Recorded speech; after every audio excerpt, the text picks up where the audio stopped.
আসসালামু আলাইকুম এভরিওয়ান। কী অবস্থা সবার? আশা করছি সবার রমজান অনেক ভালো কাটছে। আমারও ভালো কাটছে আলহামদুলিল্লাহ।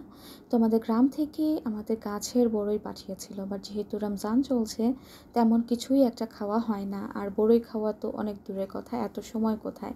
তো মা বলল যে এই বড়ইগুলো আচার দিয়ে ফেলবে। তো আমিও বললাম যে হ্যাঁ ঠিক আছে, আচার বানিয়ে ফেলেন। তো আজকে তোমাদের সাথে এই বড়ইয়ের আচারের রেসিপিটাই শেয়ার করতে যাচ্ছি। সো কোনো রকম স্কিপ না করে পুরো ব্লগটা দেখো। তো প্রথমেই একটি কড়াইতে সরিষার তেল দিয়ে দিয়েছিল, তাতে দিয়ে দিয়েছিল গোটা গরম মশলা, এরপরে দিয়ে দিয়েছিল সরিষার পেস্ট আর আদা রসুন বাটা। এটা দিয়ে কিছুক্ষণ কষিয়ে নিয়েছে।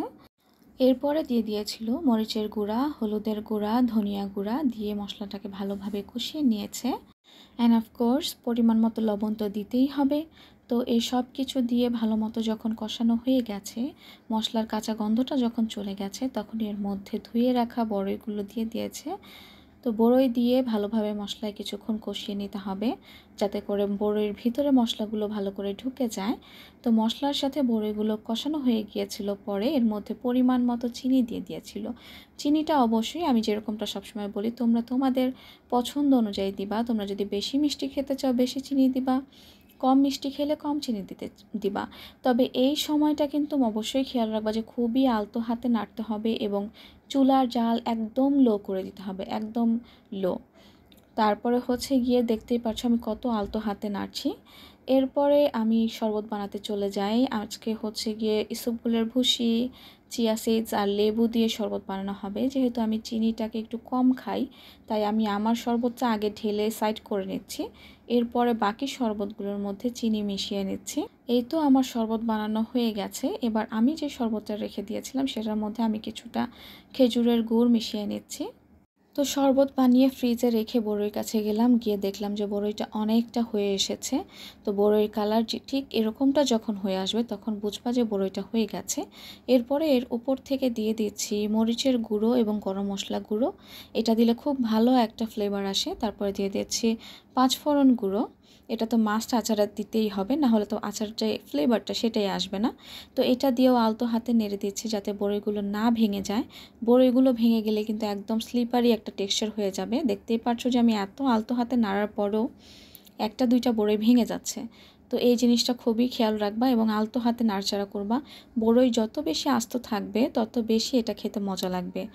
তো যাই হোক, এরপরে আমি গতকাল যেই ভেজিটেবল রোলগুলো বানিয়েছিলাম সেগুলোর মধ্য থেকে কিছু রোল ফ্রোজেন করে রেখেছিলাম আর সেগুলোই আজকে ভেজে নিয়েছি। আর দেখতেই পাচ্ছ যে যেমনটা কালকে আমি খেয়েছি আজকেও ঠিক সেরকমটাই আছে। তোমরাও কিন্তু তোমাদের টাইম বাঁচানোর জন্য হলে এভাবে বানিয়ে ফ্রোজেন করে রেখে দিতে পারো।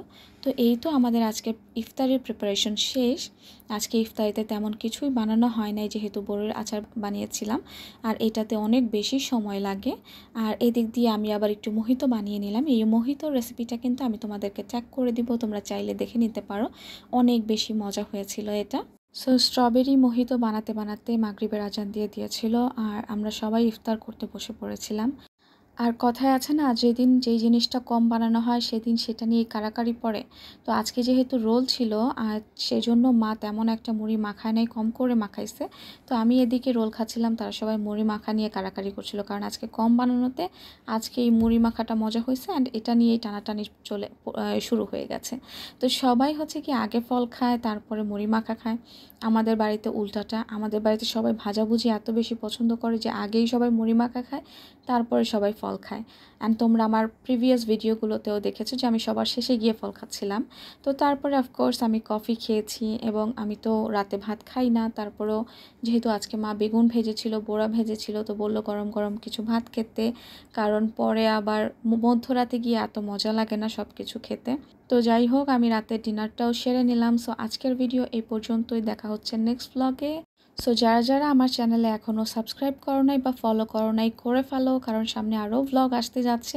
আমি কিন্তু রেগুলার ভ্লগ আপলোড করি। সো কোনো ভ্লগ মিস করতে না চাইলে আমার চ্যানেলটিকে ফলো করে রাখো, যাতে সবার আগে তোমার কাছে নোটিফিকেশনটা চলে যায়। আর ভিডিওটা ভালো লাগলে অবশ্যই একটা লাইক করে দিও। Bye bye.